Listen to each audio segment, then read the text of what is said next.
أعوذ بالله من الشيطان الرجيم بسم الله الرحمن الرحيم. கூடிய பொருளாதாரம் ஹலாலா இருக்கணும், ஹராமா இருந்துடக்கூடா. நான் பொருளாதாரத்துக்கு கை வச்ச இடத்துல ஹலால் இருக்கணும், அதற்கான காரணிகள் ஹலாலா இருக்கணும் என்ற விஷயத்துல மிகவும் ஜாக்கிரதையா இருக்கிறது. அல்லாஹ் பயந்து கொள்றது. அல்லாஹு தஆலா சொல்றார், வமை யத்தகில்லாஹ் யஜ்அல் லஹு மஹ்ரஜா. எவர் அல்லாஹ்வை தக்வா செய்து கொள்கின்றாரோ அவருக்கு அல்லாஹு தஆலா ஒரு விடிவை கொடுப்பார். வயர்ஸுகுஹு மின் ஹைது லா யஹ்தஸிப். அவன் நினையா பொறுத்தால அவனுக்கு.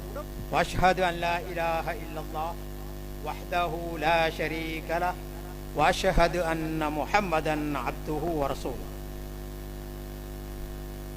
قال الله عز وجل يا أيها الذين آمنوا اتقوا الله حق تقاته ولا تموتن إلا وأنتم مسلمون. وقال الله عز وجل يا أيها الناس اتقوا ربكم الذي خلقكم من نفس واحدة وخلق منها زوجها وبث منهما رجالا كثيرا ونساء واتقوا الله الذي تساءلون به والأرحام إن الله كان عليكم رقيبا. وقال الله عز وجل يا أيها الذين آمنوا اتقوا الله وقولوا قولا سديدا يصلح لكم أعمالكم ويغفر لكم ذنوبكم ومن يطع الله ورسوله فقد فاز فوزا عظيما.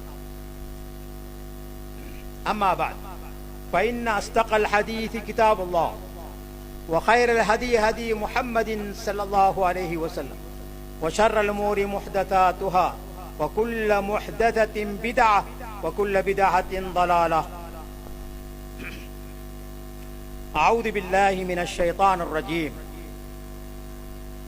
ولو أنهم أقاموا التوراة والإنجيل وما أنزل إليهم من ربهم لأكلوا من فوقهم ومن تحت أرجلهم منهم أمة مقتصدة وكثير منهم ساء ما يعملون.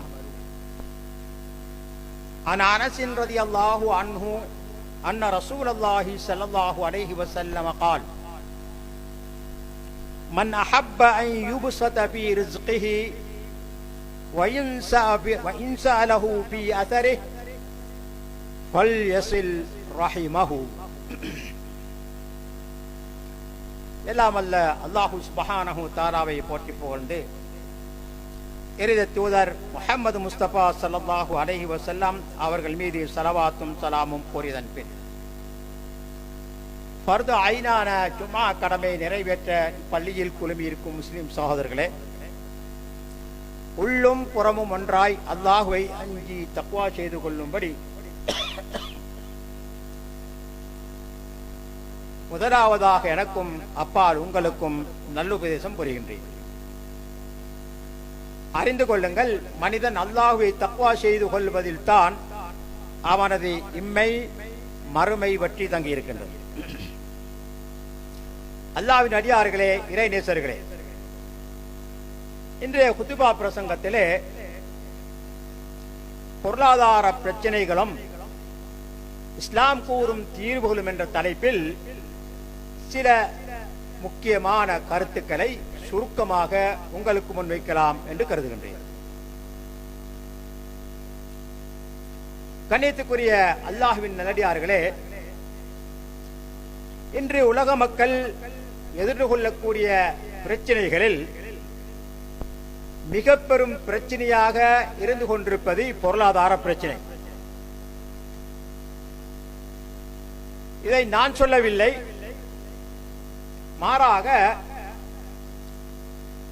மனிதர்களுடைய நடவடிக்கைகள்,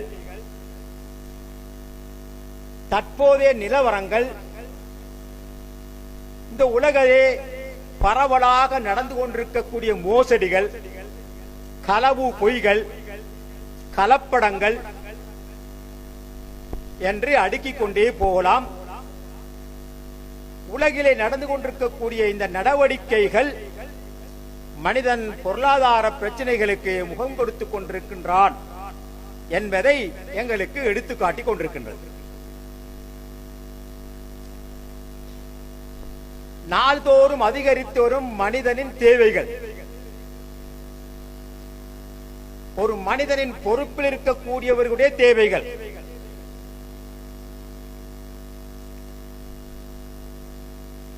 நாளுக்கு நாள் தேவைகள் அதிகரித்துக் கொண்டே செல்கின்றன, குறைந்ததாக தெரியவில்லை. இன்னொரு புறம் ஒவ்வொரு மனிதனும் வாழக்கூடிய நாடுகளிலே அந்த நாட்டை ஆட்சி செய்யக்கூடியவர்கள் விதிக்கக்கூடிய வரிகள்,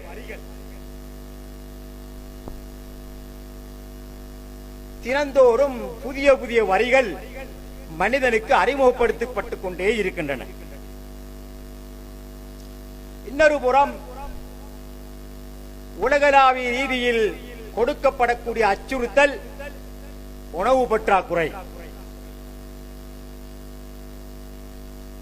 வறட்சி ஒரு புறம், அல்லது மழை பொழிந்தால் வெள்ளம் மறுபுறம். இரண்டு நாளும் மனிதன் பயன்படுத்தக்கூடிய உணவு தானியங்களுக்கு இன்று அழிவு ஏற்பட்டுக் கொண்டிருப்பதையே பார்க்கின்றோம். இதனால் உணவு பற்றாக்குறை தொடர்ந்தும் ஏற்பட்டுக் கொண்டே இருக்கின்றது. இன்னொரு புறம் அந்தந்த நாடுகளில் வாழக்கூடிய மக்களுக்கு பொருட்களை விலை கொடுத்து வாங்க முடியாத அளவுக்கு விலையேற்றம் ஏற்பட்டுக் கொண்டே இருக்கின்றது. இன்னொரு புறம் நாடுகளுக்கு இடையிலே நடந்து கொண்டிருக்கக்கூடிய சண்டை சச்சரவுகள்,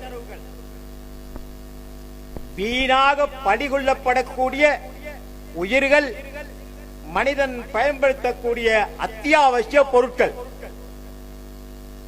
உற்பத்தி செய்தாலும் கூட தேவையான நாடுகளுக்கு ஏற்றுமதி செய்ய முடியாத அளவுக்கு இன்றைய யுத்தங்கள் கடுமையான பாதிப்பை ஏற்படுத்திக் கொண்டிருக்கின்றன என்பதை நான் சொல்லவில்லை. பத்திரிகைகள், செய்திகள் தினந்தோறும் சொல்லிக்கொண்டே இருக்கின்றன.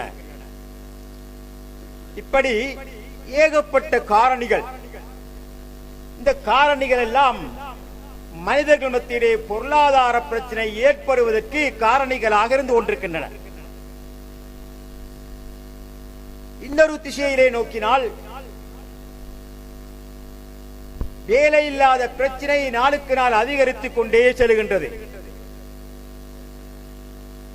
எந்த நாட்டின் புள்ளி விவரத்தை எடுத்தாலும் கூட அந்த நாட்டில் இருக்கக்கூடிய கால்வாசி அரைவாசி பேருக்கும் அதிகமானவர்கள் தொழிலொன்று இல்லாமல் கஷ்டப்படுவதை பார்க்கின்றோம்.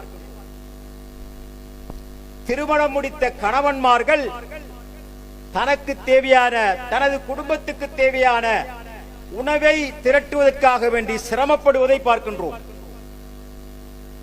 எத்தனையோ படித்து பட்டம் பெற்ற பட்டதாரிகள் அவர்களுக்கு பொருத்தமான தொழில்கள் இல்லாததினால் அமைச்சு படிகளில் அல்லது கம்பெனிகளின் படிகளில் தினந்தோறும் ஏறி இறங்குவதை பார்க்கின்றோம். எத்தனையோ வியாபாரிகள் தங்களுடைய வியாபாரம் செழிக்கவில்லை, சோபிக்கவில்லை, தினந்தோறும் நஷ்டத்தையே நாங்கள் அனுபவித்துக் கொண்டிருக்கின்றோம் என்று சொல்வதை இன்று காதார கேட்கின்றோம். எத்தனையோ வியாபார ஸ்தலங்கள் இன்று திறக்கப்படுகின்றன, நாளை மூடப்படுகின்றன. இது ஒரு வளமையாகவே போய்விட்டது.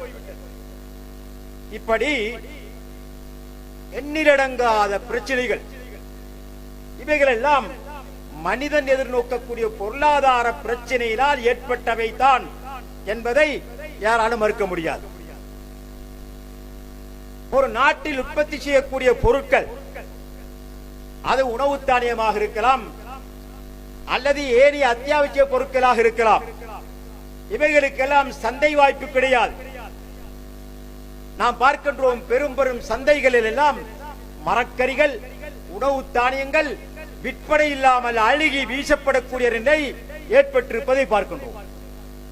இப்படி மனிதன் எதிர்க்கக்கூடிய பொருளாதார பிரச்சனைகள் நாளுக்கு நாள் அதிகரித்துக் கொண்டே செல்லுகின்றன. அதனுடைய பட்டியல் நீண்டு கொண்டே செல்லுகின்றன.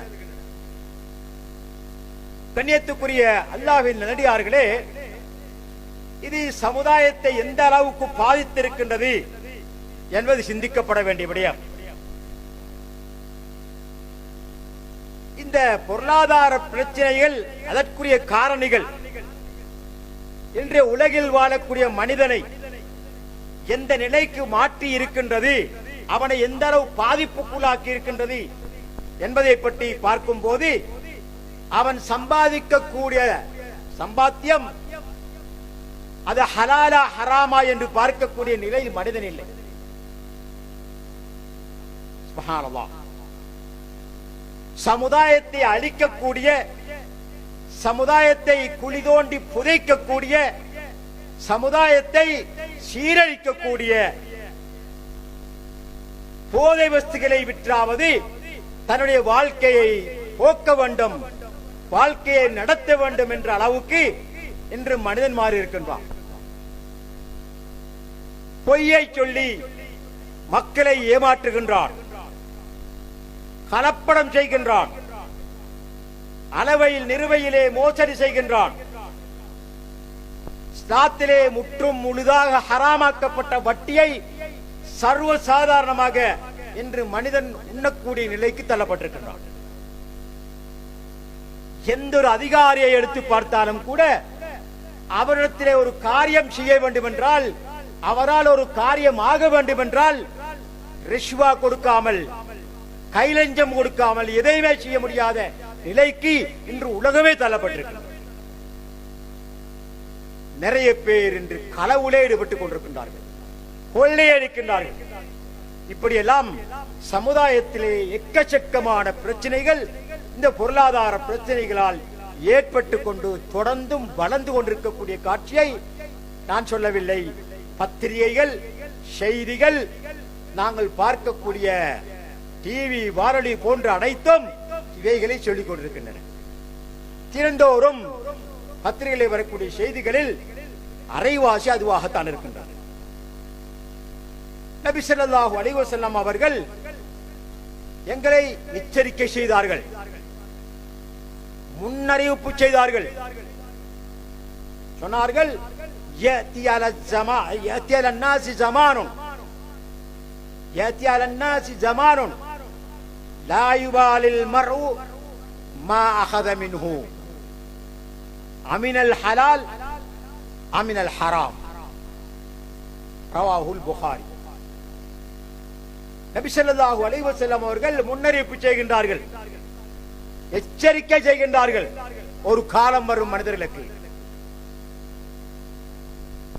அந்த காலத்தில் மனிதன் தான் சம்பாதிக்கக்கூடிய பொருளாதாரம் ஹலாலான வழிகளிலே வந்ததா, ஹராமான வழிகளிலே வந்ததா என்பதை பற்றியெல்லாம் சிந்திக்க மாட்டான்.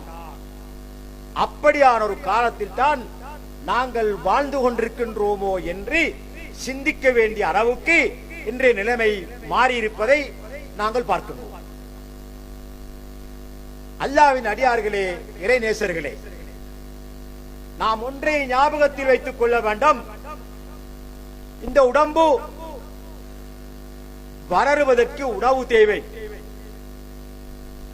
அல்லாஹ் எங்களுக்கு வழங்கி இருக்கக்கூடிய இந்த உடம்பை வளர்ப்பதற்கு, பாதுகாப்பதற்கு உணவு தேவை. அந்த உணவு ஹலாலாக இருக்க வேண்டும். ஹராமாக இருந்து விட்டது என்று சொன்னால் அல்லாஹ் பாதுகாக்க வேண்டும். நபி ஸல்லல்லாஹு அலைஹி வஸல்லம் அவர்கள் எங்களை பின்வருமாறு எச்சரிக்கை செய்கின்றார்கள். عن كعب بن عجرة رضي الله عنه قال قال رسول الله صلى الله عليه وسلم لا يربو لحم نبت من سخط إلا كانت النار أولى به. الله أكبر. الله பாதுகாக்க. எந்த உடம்பின் சதை ஹராமான சம்பாத்தியத்தை கொண்டு வளர்கின்றதோ அது நரகிக்கே மிகவும் உரித்தானது. எந்த உடம்பின் சதை அப்படி சொன்னார்கள், லா யர்பு லஹ்முன் நபத மின் சுஹ்தின், ஹராமான உணவை கொண்டு வளர்ந்த உடம்பின் சதை நரகத்துக்கே மிகவும் உரித்தானது, சுவர்க்கம் செல்வதற்கு தகுதியற்றது என்று ரசூலுல்லாஹி ஸல்லல்லாஹு அலைஹி வஸல்லம் அவர்கள் மிகவும் பயங்கரமாக எங்களை எச்சரிக்கை செய்கின்றார்கள். இன்னும் ஒரு ஹதீஸிலே அன் ஜாபிர் ரலியல்லாஹு அன்ஹு قال قال رسول الله صلى الله عليه وسلم لا يدخل الجنة لحم نبت من سخط النار أولى به. ஹராமாக்கப்பட்ட உணவை கொண்ட வளர்க்கப்பட்ட உடம்பின் சதை சுவர்க்கம் செல்வதற்கு தகுதியற்றது, அதற்கு நரகமே மிகவும் உரித்தானது என்று ரசூலுல்லாஹி ஸல்லல்லாஹு அலைஹி வஸல்லம் அவர்கள் சொல்லக்கூடிய ஹதீஸ் அஹ்மதிலே பதிவாக இருக்கின்றது. இமாம் இப்னு தைமிய்யா ரஹிமஹுல்லாஹ் இந்த ஹதீஸுகளை ஆதாரமாக வைத்து சொல்லுகின்றார்கள்.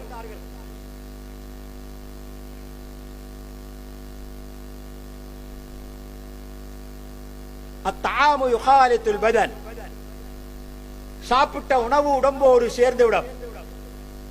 வைமா சிஜுஹு, இரண்டரை கலந்துவிடும். வயம்புத்து மின்ஹு, அதிலிருந்து அந்த உடம்பு வளரும்.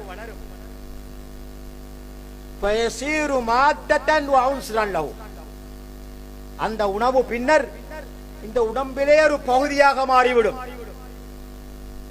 சொன்னார்கள், ஃபைதா கான ஹபீதன் சாரல் பதனு ஹபீதன், அவன் சாப்பிட்ட உணவு ஹராமானதாக இருந்தால், மோசமானதாக இருந்தால் அந்த உடம்பும் மோசமானதாக ஆகிவிடும். அதற்கு நரகமே சொந்தமாகும். வலிஹாதா, அவர்கள் பின்னரும் ஹதீஸை அதற்கு ஆதாரமாக காட்டுகின்றார்கள். வலிஹாதா காலன் நபியு ஸல்லல்லாஹு அலைஹி வஸல்லம் குல்லு ஜிஸ்மின் நபத மின் சுஹ்தின் ஃபன்னாரு அவுலா பிஹி, எந்த உடம்பு ஹராமாக்கப்பட்ட உணவை கொண்டு வளர்க்கப்படுகின்றதோ அந்த உடம்பு நரகத்துக்கே மிகவும் உரித்தானது. வல் ஜன்னத்து தையிபத்துன், சுவர்க்கம் நல்லது, சிறந்தது. லா யதுகுலுஹா இல்லா தையிபுன், நல்லதை தவிர அங்கே நுழைய முடியாது என்று ரசூலுல்லாஹி ஸல்லல்லாஹு அலைஹி வஸல்லம் அவர்கள் சொல்லுவதை அதற்கு ஆதாரமாக இமாம் இப்னு தைமிய்யா ரஹிமஹுல்லாஹ் அவர்கள் சொன்ன கருத்துக்கு ஆதாரமாக காட்டுகின்றார்கள். இன்னும் ஒரு ஹதீஸிலே அப்துல்லாஹ் இப்னு மஸ்ஊத் ரலியல்லாஹு அன்ஹு நபி ஸல்லல்லாஹு அலைஹி வஸல்லம் அவர்கள் சொன்னார்கள், லா யக்ஸிபு அப்துன் மாலன் ஹராமன் ஃபயதஸத்தகு பிஹி ஃபயுக்பலு மின்ஹு, ஒரு மனிதன் ஹராமான சம்பாத்தியத்தை திரட்டி அதன் மூலமாக சதக்கா செய்தால் ஏற்றுக்கொள்ளப்பட மாட்டாது. வலா யுன்ஃபகு மின்ஹு ஃபயுபாரக் லஹு பி, அவன் செலவழித்தால் அதற்கு பரக்கத் இருக்காது. வலா யத்ருகுஹு ஹல்ஃப ظஹரிஹி இல்லா கான ஜாதஹு இலன் நார், அவனுக்கு பின்னால், அவன் மௌத்துக்கு பின்னால தனது சந்ததிகளுக்காக அந்த ஹராமான சொத்தை விட்டு சென்றால் அது அவனுக்கு நரகத்துக்கு செல்வதற்கு காரணமாக இருக்கும் என்று ரசூலுல்லாஹி ஸல்லல்லாஹு அலைஹி வஸல்லம் அவர்கள் எச்சரிக்கை செய்யக்கூடிய ஹதீஸ் அஹ்மத் போன்ற கிரந்தங்களிலே பதிவாக இருப்பதை நாங்கள் பார்க்க முடியும். இப்படி இந்த பொருளாதார பிரச்சனை மனித சமுதாயத்தின் மத்தியிலே பலதரப்பட்ட பாதிப்புகளை ஏற்படுத்தி இருப்பதை நாம் மறுக்க முடியாது. ஏற்றுக்கொள்கின்றோம், உலகிலே இன்று பொருளாதார பிரச்சனை இருக்கின்றது. உலகில் இருக்கக்கூடிய அரசாங்கங்கள், ஆட்சியாளர்கள், புத்திஜீவிகள் இதை மக்களுக்கு தொடர்ந்தும் எச்சரிக்கை செய்து கொண்டே இருக்கின்றார்கள்.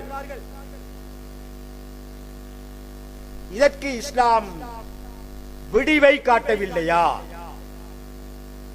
இதற்கான தீர்வுகளை இஸ்லாம் சொல்லவில்லையா என்று யாராவது கேள்வி கேட்பாரையானால் நிச்சயமாக இஸ்லாம் அதற்கான வழிகளை காட்டித்தான் இருக்கின்றது.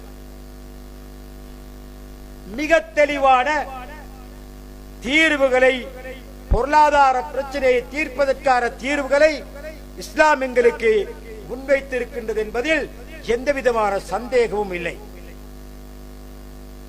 கண்ணியத்துக்குரிய அல்லாஹ்வின் நல்லடியார்களே, அல் குர்ஆனை, நபி ஸல்லல்லாஹு அலைஹி வஸல்லம் அவர்களுடைய ஹதீஸ்களை நாம் ஆய்வு செய்து பார்த்தோமேயானால் அங்கே இந்த பொருளாதார பிரச்சனைகளுக்கெல்லாம் இஸ்லாம் தெளிவான விளக்கத்தை, தெளிவான தீர்வுகளை சொல்லித்தான் இருக்கின்றது என்பதை ஊர்ஜிதமாகும்.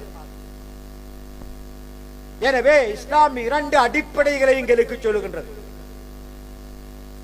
அந்த 2 அடிப்படைகளையும் மற்றவர்கள் விளங்குவதற்கு முன்னால் முஸ்லிம்களாகிய நாங்கள் விளங்க வேண்டும்.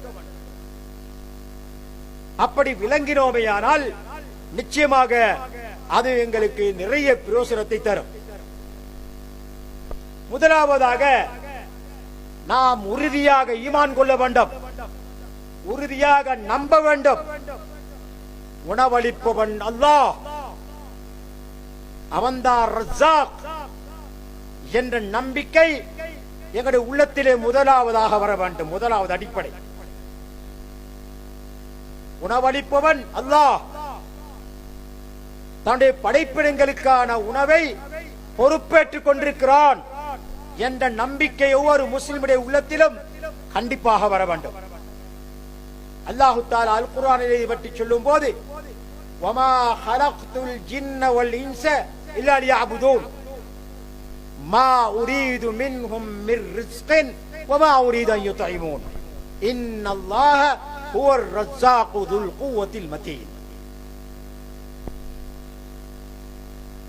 ஜின்களையும் மனிதர்களையும் என்னை வணங்கி வழிபடுவதற்கு அன்றி நான் படைக்கவில்லை, அல்லாஹ் சொல்லுகின்றான்.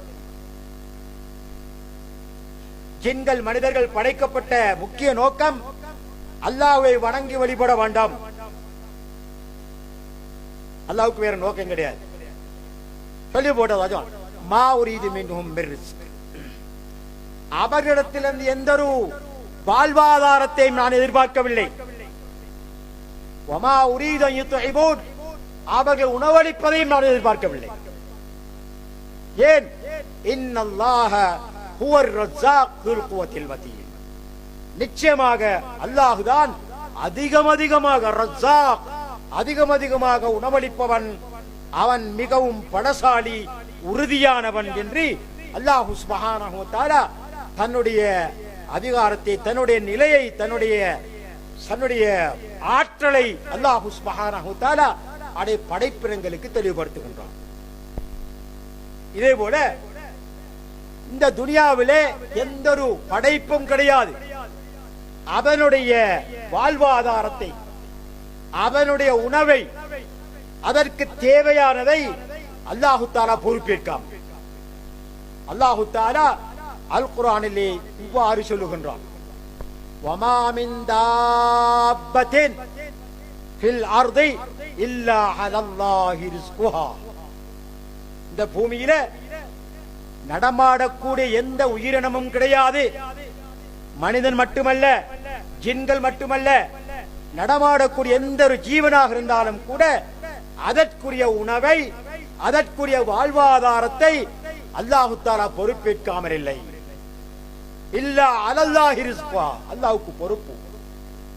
வயஅலமு முஸ்தகர்ரஹா, அவனுடைய வாழ்விடத்தையும் அல்லாஹ் அறிவான். வமுஸ்தௌதஅஹா, அது சென்றடையக்கூடிய இடத்தையும் அல்லாஹு தஆலா அறிவான். கொல்லும் ஃபீ கிதாபின் முபீன், அனைத்தும் தெளிவான பதிவேட்டில் பதியப்பட்டிருக்கின்றது என்று அல்லாஹ் சுப்ஹானஹு வ தஆலா அல் குர்ஆனிலே தெளிவாக சொல்வதன் மூலம் மனிதனுக்குரிய, ஜின்களுக்குரிய, இந்த உலகிலே படைக்கப்பட்டிருக்கக்கூடிய அத்தனை படைப்பினங்களுக்கும் உரிய வாழ்வாதாரங்களை, உணவை, அத்தியாவசியங்களை அல்லாஹ் பொறுப்பேற்றிருக்கின்றான். இந்த நம்பிக்கை எங்களுடைய உள்ளத்திலே வர வேண்டும்.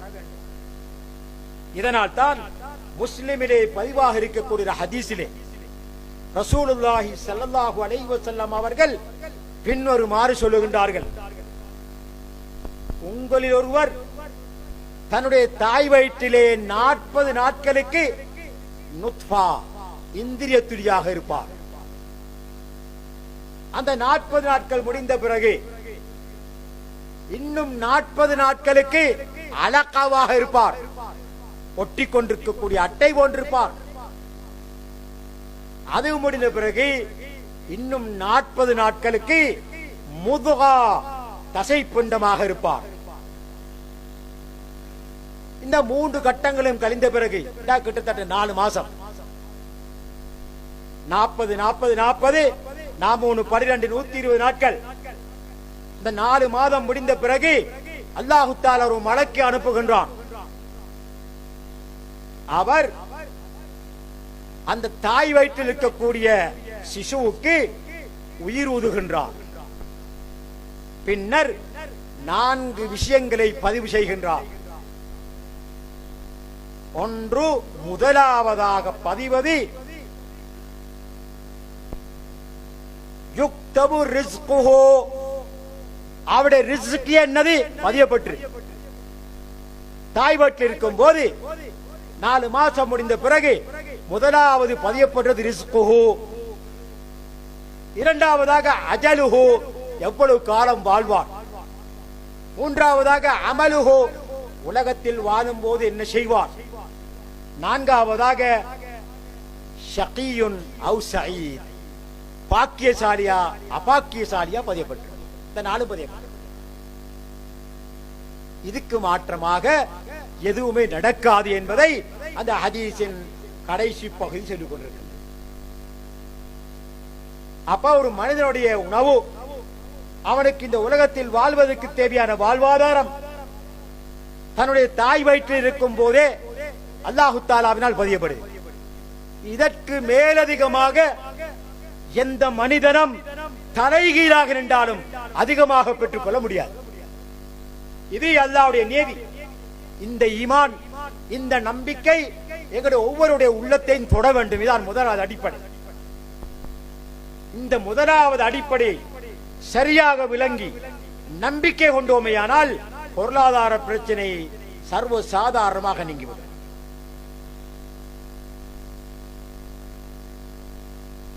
கண்ணியத்துக்குரிய சகோதரர்களே, இதனால் தான் நாங்கள் பார்க்கின்றோம் அல் குர்ஆனிலே ரிஸ்க் என்ற வார்த்தை, உணவளித்தல், வாழ்வாதாரம் என்ற கருத்து தரக்கூடிய வார்த்தைகள் குர்ஆனிலே கிட்டத்தட்ட 120 இடங்களுக்கு மேலதிகமாக 120 இடங்களுக்கு அதிகமாக பதியப்பட்டிருப்பதை நாம் பார்க்க முடிகின்றது. உதாரணத்துக்கு 2 சொல்லுகின்றேன். 29வது அத்தியாயம் 62வது வசனத்தில் அல்லாஹ் தஆலா சொல்லும் போது, அல்லாஹு யப்சுத்து ரிஸ்க லிமன் யஷா மின் இபாதிஹி வ யக்திர் லஹு இன்னல்லாஹ பிகுல்லி ஷைஇன் அலீம். தன்னுடைய அடியார்களில் அவன் நாடியோருக்கு அல்லாஹு தஆலா உணவை விஸ்தீர்ணப்படுத்துகின்றான். அல்லாஹு யப்சுத்து ரிஸ்க லிமன் யஷா மின் இபாதிஹி, தன்னுடைய அடியார்களில் அவன் நாடியோருக்கு அல்லாஹு தஆலா உணவை விஸ்தீர்ணப்படுத்துகின்றான். வ யக்திர் லஹு, அவன் நாடியோருக்கு அதை சுருக்கிக் கொள்கின்றான். நிச்சயமாக அல்லாஹு தஆலா சகல வஸ்துக்களின் மீதும் ஆற்றலவனாக அறிஞவனாக இருந்து கொண்டிருக்கின்றான் என்று அல்லாஹு தஆலா அல் குர்ஆனில் குறிப்பிடுகின்றான். இன்னொரு வசனம் சூரத்துல் முல்க், நீங்கள் அடிக்கடி ஓதக்கூடிய அத்தியாயம், அதிலே அல்லாஹ் சொல்லுகிறான், அம்மன் ஹாதல்லதி யர்சுகுகும் மின் அம்சக ரிஸ்கா. சுப்ஹானல்லாஹ், சவால் விடுகின்றான் அல்லாஹ் தஆலா. அல்லாஹு தஆலா வழங்கக்கூடிய உணவை வழங்காமல் நிறுத்திவிட்டால், அம்சக பிடித்துக் கொண்டால், தராமல் விட்டு விட்டால், கொடுக்காமல் இருந்து விட்டால், உங்களில் யாருக்கு முடியும் கொண்டு வருவது? உங்களை யாருக்கு முடியும் கொண்டு வருவதற்கு? உங்களால் யாரால முடியும் அந்த ரிஸ்க கொடுக்கிறதுக்கு? அல்லாஹ் சுப்ஹானஹு வ தஆலா ரிஸ்க் கொடுப்பதற்கு பொறுப்பு நானே என்று அல் குர்ஆனிலே மிக தெளிவாக சொல்லி காட்டுகிறார். இதனால இந்த முதலாவது அடிப்படையை முஸ்லிம்களாகிய நாம் முதலாவதாக விளங்கிக் கொள்ள வேண்டும், நன்றாக கிடைத்துக் கொள்ள வேண்டும். இரண்டாவது அடிப்படை, அல்லாஹ்வின் மீது நம்பிக்கை வைக்கால் மட்டும் போதாது, மாறாக மனிதன் இயங்க வேண்டும். பொருளாதாரத்தை திரட்டக்கூடிய வழிகளில் மனிதன் செயல்பட வேண்டும். அதற்கான காரணிகளை அவன் செய்ய வேண்டும். அப்பதான் பொருளாதாரம் கைக்கு வரும். வீட்டில் உட்கார்ந்து கொண்டு நான் அல்லாஹ் மீது தவக்குல் வைத்திருக்கிறேன் என்று சொல்வது அது சரியானதல்ல. அது தவக்குல் அல்ல. மாறாக அல்லாஹ்வின் மீது தவக்குல் வைத்துவிட்டு அந்த ரிஸ்கை பெறுவதற்கான வழிகளில் ஒரு மனிதன் ஈடுபட வேண்டும். இஸ்லாம் சொல்லக்கூடிய ஹலாலான வழிகள் ஏராளம் இருக்கின்றன. உழைப்பது, கூலி தொழில் செய்வது, தச்சன் தொழில் செய்வது, வீடு கட்டுவது, கட்டட வேலை செய்வது, வியாபாரம் செய்வது என்று ஏராளமான ஹலாலான வழிகளை இஸ்லாம் எங்களுக்கு காட்டியிருக்கின்றது. ஹராமான வழிகளை நாம் நாடக்கூடாது. ஹலாலான வழிகளில் நாம் பொருளாதாரத்தை திரட்டுவதற்கான முயற்சியில் ஈடுபட வேண்டும்.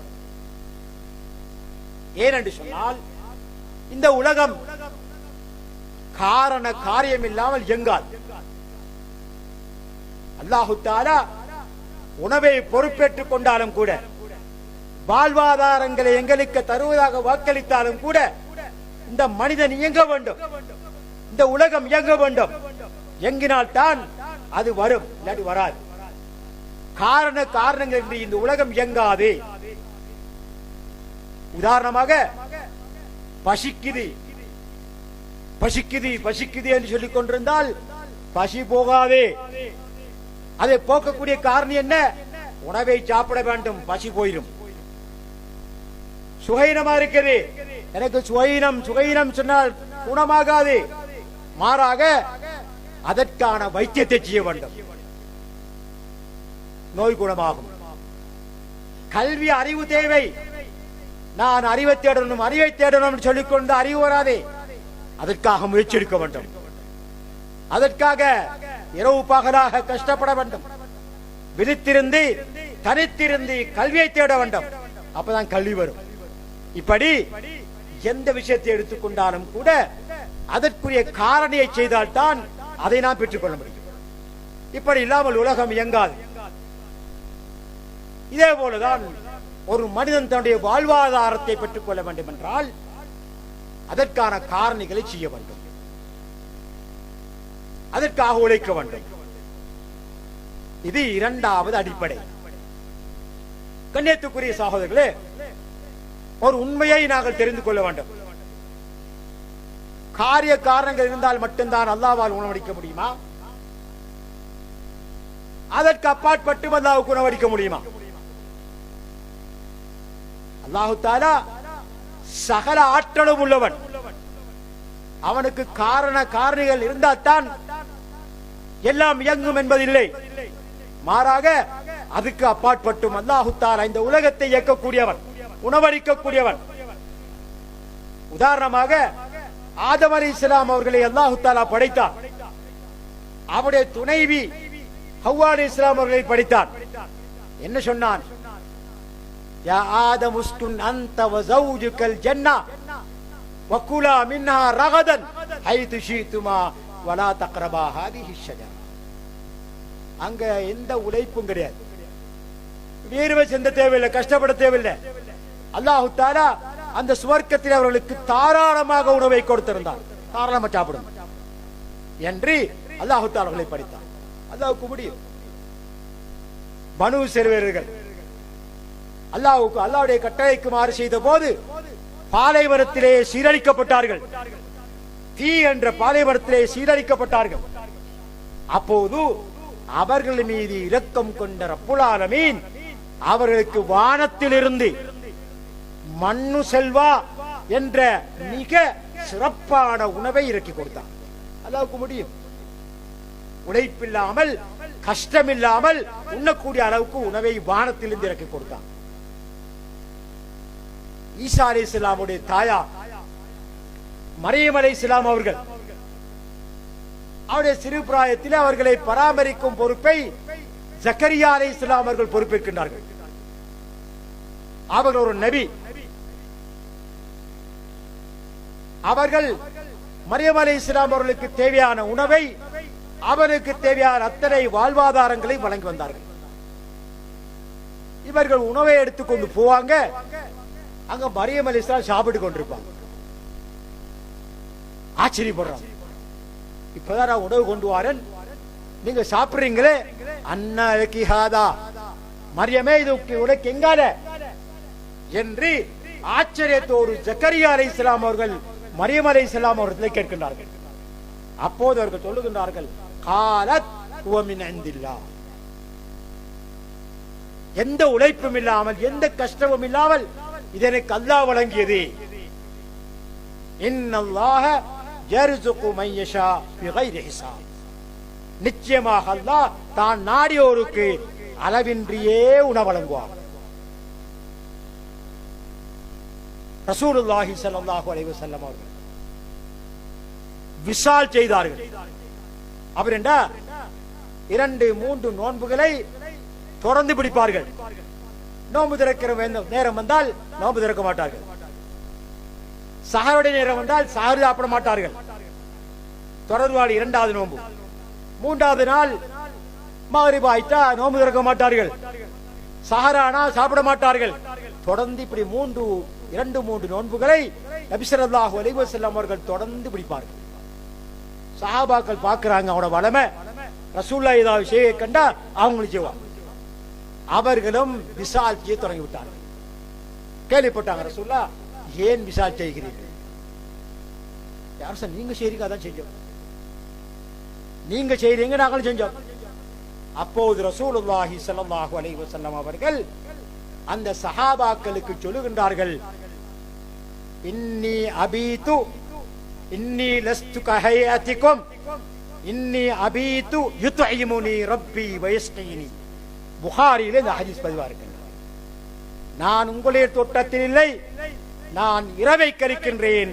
அல்லாஹு தஆலா எனக்கு உணவளிக்கிறான், எனக்கு பானம் வழங்குகின்றான் என்று ரசூலுல்லாஹி ஸல்லல்லாஹு அலைஹி வஸல்லம் அவர்கள் அந்த சஹாபாக்களுக்கு சொன்னார்கள். எப்படி? அல்லாஹ் இப்படி காரண காரியமின்றி அல்லாஹு தஆலா உணவளிப்பதற்கு, வாழ்வாதாரங்களை வழங்குவதற்கு தகுதியுள்ளவன் என்றாலும் இந்த உலகம் காரண காரணமின்றி ஒரு நாளும் இயங்காது. அதனால 2வது அடிப்படை, இந்த மனிதன் இந்த உலகத்திலே பொருளாதாரத்தை திரட்டுவதற்கான வழிகளை கையாள வேண்டும், அதற்கான அஸ்பாபுகளை அவன் செய்ய வேண்டும். இந்த 2 அடிப்படைகளையும் ஒரு முஸ்லிம் சரியான முறையிலே கடைபிடித்தால் நிச்சயமாக பொருளாதாரம் வலுப்பெறும். அவனுக்கு அல்லாஹு தஆலா பரக்கத்தை செய்வான். பொருளாதாரத்தின் வாயில்கள் இஸ்லாத்திலே ஏராளம் இருக்கின்றன. இன்ஷா அல்லாஹ் 2வது குத்பாவிலே பார்ப்போம். எல்லாம் வல்ல அல்லாஹ் சுப்ஹானஹு வ தஆலா எம்மை பீடித்திருக்கக்கூடிய இந்த பொருளாதார பிரச்சனைகளை நீக்கி சுமூகமாக வாழக்கூடிய வாய்ப்பையும் வசதியையும் தந்தருள்வானாக என்று கேட்டு விடைபெறுகின்றேன். வாஹிருதாவானா அல்ஹம்துலில்லாஹி ரப்பில் ஆலமீன் வல் ஆகிபத்து லில் முத்தகீன் வலா உத்வான இல்லா அலல் ஸாலிமீன் வஸ்ஸலாத்து வஸ்ஸலாமு அலல் மபூஊத் ரஹ்மத்தல் லில் ஆலமீன். அம்மா பாத். அல்லாஹ்வின் அடியார்களே, இறைநேசர்களே, முதலாவது குத்பா பிரசங்கத்தில் சமுதாயத்தை பீடித்திருக்கக்கூடிய பொருளாதார பிரச்சனை சுருக்கமாக பார்த்தோம். அதை தீர்ப்பதற்காக இஸ்லாம் சொல்லக்கூடிய 2 அடிப்படைகள் தெளிவாக உங்களுக்கு எடுத்து காட்டினேன். இந்த 2 அடிப்படைகளோடு இஸ்லாம் சொல்லக்கூடிய தீர்வுகள், அந்த தீர்வுகளையும் நாம் சரியாக கடைபிடிப்போமேயானால் நிச்சயமாக ஒரு மனிதனுடைய பொருளாதாரம் செழிப்பாகும் என்பதை சந்தேகமே. இஸ்லாம் என்ன சொல்லுகின்றது? ஒரு மனிதனுடைய பொருளாதாரம் செழிக்க இஸ்லாம் சொல்லக்கூடிய முதலாவது வழி தவக்குல் அலல்லாஹ்,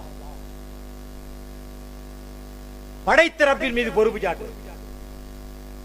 வியாபாரத்தை ஆரம்பிச்சோம், அல்லாஹ் பரக்கத்தை செய்வான், நம்பிக்கை அல்லாம இருக்கும்.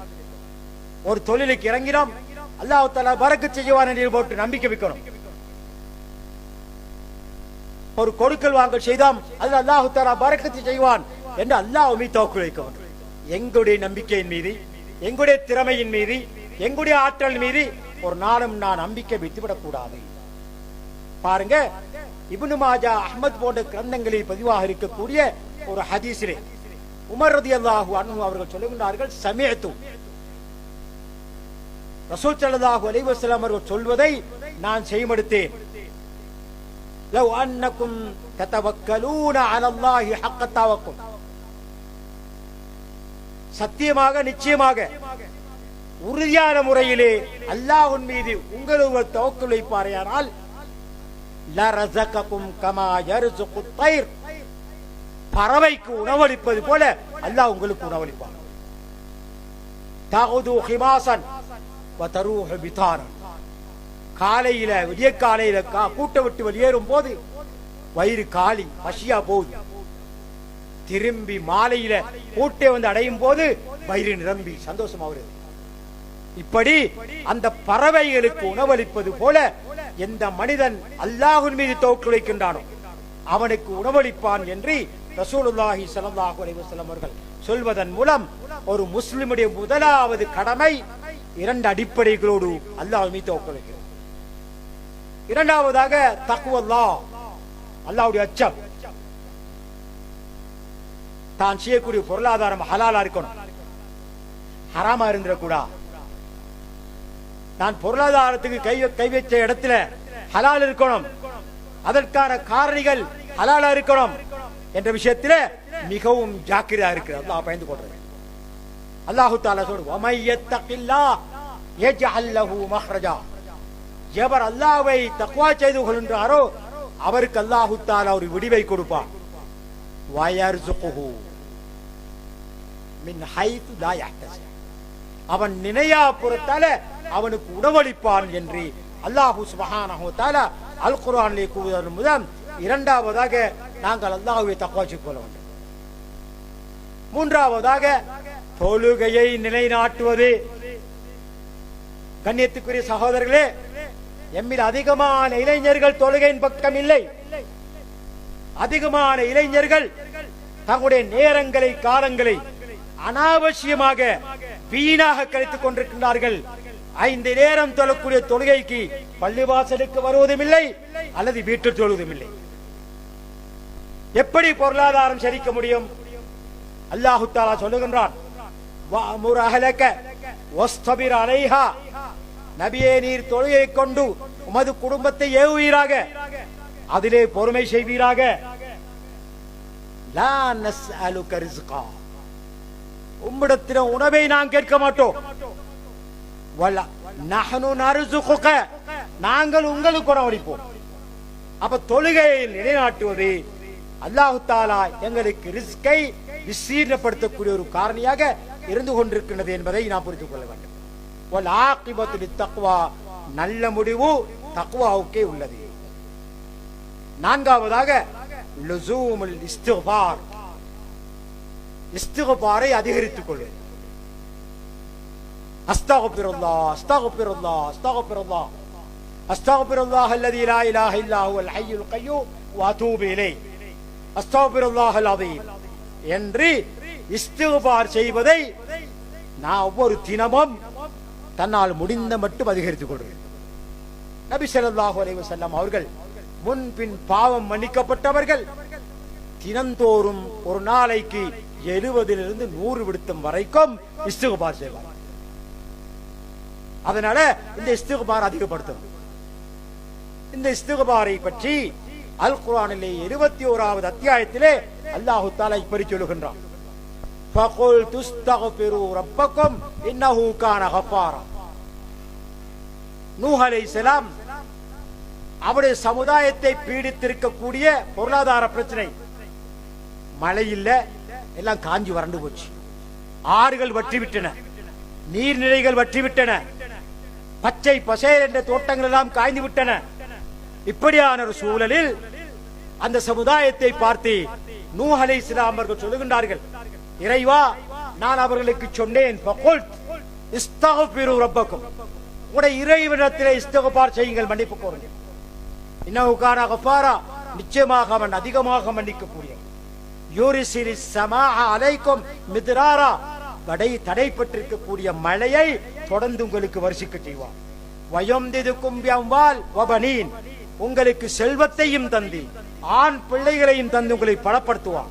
வைஜாலக்கும் ஜன்னாத், உங்களுக்கு செழிப்பான தோட்டங்களை தருவான். வைஜாலக்கும் அன்ஹாரா, உங்களுக்கு வற்றி போயிருக்கக்கூடிய ஆறுகளை எல்லாம் ஓடச் செய்வான்.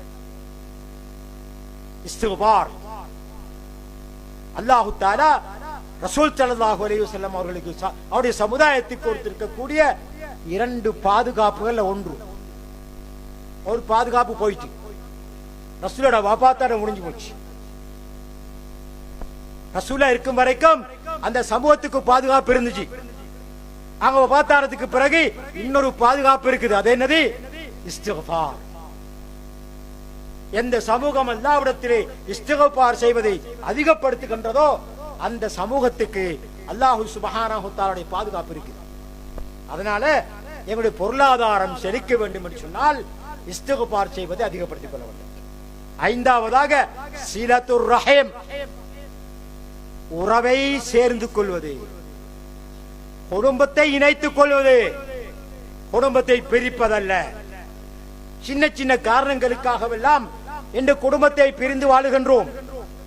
அவனை முகம் பார்ப்பதில்லை, கதைப்பதில்லை, பேசுவதில்லை. இல்ல, குடும்பத்தை அவன் சேர்ந்து வாழுகின்றானோ அது அவனுடைய பொருளாதாரத்தை வளர்ப்பதற்கு காரணமாக இருக்கின்றது. நபி ஸல்லல்லாஹு அலைஹி வஸல்லம் அவர்கள் சொன்னார்கள், மன் ஹப்ப ஐ யூபுஸத ஃபீ ரிஸ்கிஹி, யார் தன்னுடைய உணவு விஸ்தரிக்கப்பட வேண்டும் என்று விரும்புகின்றானோ, தன்னுடைய வாழ்க்கை நீடிக்கப்பட வேண்டும் என்று விரும்புகின்றானோ, அவன் தன்னுடைய குடும்பத்தை இணைத்துக் கொள்ளட்டும். சீலத்துர் ரஹீம் தனியாக பேசப்பட்ட சட்டை புகாரி முஸ்லிம்ல இந்த ஹதீஸ் பதிவா இருக்கின்றது. 6வதாக ஷுக்ருல்லாஹி தஆலா, தந்திருக்கக்கூடிய நியமத்துகளுக்காக அல்லாஹ்வுக்கு ஷுக்ர் செய்யணும். ஏராளமான நியமத்துகள் அல்லாஹ் வழங்கி இருக்கான். அது இல்லா போனா தான் தெரியும். சுப்ஹானல்லாஹ். இந்த கிட்னி கிட்னி கிட்னின்னு சொல்றோம். அந்த கிட்னி பழுதானா தான் தெரியும் அது பெருமதி. கண் கண்ணுன்னு சொல்றோம். இந்த கண் இல்லாம போனா தான் தெரியும் அது பெருமதி. இப்படி எண்ணிலடங்காத நியமத்துகளை அல்லாஹ் சுப்ஹானஹு வ தஆலா எங்களுக்கு வழங்கி இருக்கிறான். அந்த நியமத்துகளுக்கு நன்றி செலுத்த வேண்டும். லைன் ஷகர்தும் லஸீதன்னகும் வலைன் கஃபர்தும் மின் அஸாபி ரஜீம். நான் உங்களுக்கு வழங்கி இருக்கக்கூடிய நியமத்துகளுக்கு நன்றி செலுத்துவீர்களேயானால் நான் உங்களுக்கு மேலும் அதிகப்படுத்துவேன். நிராகரிப்பீர்களேயானால் என்னுடைய தண்டனை மிகவும் கடுமையானது என்று அல்லாஹ் சுப்ஹானஹு வ தஆலா குர்ஆனில் கூறுகிறார். 7வதாக மிக முக்கியமானது அத்வஹா. நாங்க எல்லாரும் மறந்துட்டோம். அல்லாஹ் தஆலா செலவில்லாமல் கொடுத்திருக்கக்கூடிய ஒரு ஆயுதம். ஒரு செலவுக்கு தேவை துஆ. நபி ஸல்லல்லாஹு அலைஹி வஸல்லம் அவர்கள் தியந்தோறும் அல்லாஹ்விடத்திலே பிரார்த்திக்கக்கூடியவராக இருந்திருக்கின்றார்கள். எப்படி? ஏழ்மையிலிருந்து, பொருளாதார குறைபாட்டிலிருந்து, பாதிப்பிலிருந்து, பசியிலிருந்து அல்லாஹ்விடத்தில் பாதுகாப்பு தேடிக்கிறாங்க. இப்படி நாங்கள் துஆ செய்யோம்.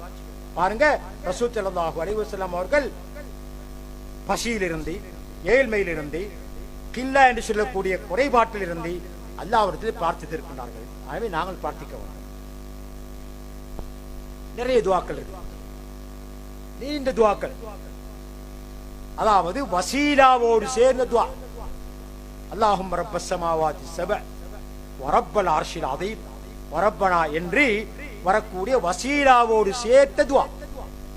இதுல கடைசி பத துஆ வருது. கடைசியில் என்ன சொல்றோம்? அல்லாஹ்வை முற்படுத்தி அவனை புகழ்ந்து அவனை துதித்து கடைசியில சொல்கின்றோம், அல்லாஹும்ம க்தி அன்னி தைன் வக்னினி மினல் ஃபக்ர். இறைவனுடைய கடனை தீர்த்து விடு, ஏழ்மையில் இருந்து பாதுகாத்து. எனக்கு ஹினாவத்தா, எனக்கு செல்வத்தா. ஏழ்மையை தந்து விடாதே என்று இந்த துஆவில் அல்லாஹ்விடம் கேட்கிறோம். இதை ரசூல் ஸல்லல்லாஹு அலைஹி வஸல்லம் அவர்கள் எங்களுக்கு கற்றுத் தந்த துஆ. அல்லாஹும்ம க்ஃபினி பிஹலாலிக அன் ஹராமிக் வக்னினி பிஃத்லிக அம்மன் சிவாக் என்று ஏராளமான துஆக்கள் ரசூல் ஸல்லல்லாஹு அலைஹி வஸல்லம் அவர்கள் இந்த பொருளாதார பிரச்சனையிலிருந்து விடுபடுவதற்காக வேண்டி கேட்டிருக்கின்றார்கள். அவைகளெல்லாம் உங்களுக்கு இந்த சுருங்கிய நேரத்திலே சொல்லிக் கொள்வதற்கு வாய்ப்பில்லை. எல்லாம் அல்ல அல்லாஹ் சுப்ஹானஹு வ தஆலா இந்த பொருளாதார பிரச்சனையை எங்களுக்கு சீராக்கி தர வேண்டும். அதற்கு நான் சொன்னது போல 2 அடிப்படைகள். ஒன்று, எம்மை படைத்த ரப்புல் ஆலமீன் நமக்கு தேவையான பொருளாதாரத்தை பொறுப்பேற்றுக் கொண்டான். அந்த நம்பிக்கை, அவன் மீது முழுமையாக தவக்குல் வைக்கக்கூடிய உறுதிப்பாடு எங்களுக்கு வர வேண்டும். இரண்டாவதாக, இஸ்லாம் செல்லக்கூடிய ஹலாலான வழிகளின் காரணிகளை கைக்கொண்டு பொருளாதாரத்தை திரட்டுவதற்கு முயற்சிக்க வேண்டும். அத்தோடு இங்கே சொல்லப்பட்ட 7 காரணிகள், இவைகளையும் எம்மால் முடிந்த மட்டும் கடைபிடிப்பதன் மூலமாக இந்த பொருளாதார பிரச்சனையிலிருந்து விடுபட எல்லாம் அல்ல அல்லாஹ் சுப்ஹானஹு வ தஆலா எம் அனைவருக்கும் நற்கிருபை செய்வானாக என்று கேட்டு விடைபெற்றேன். வாஹிரு தாவானா.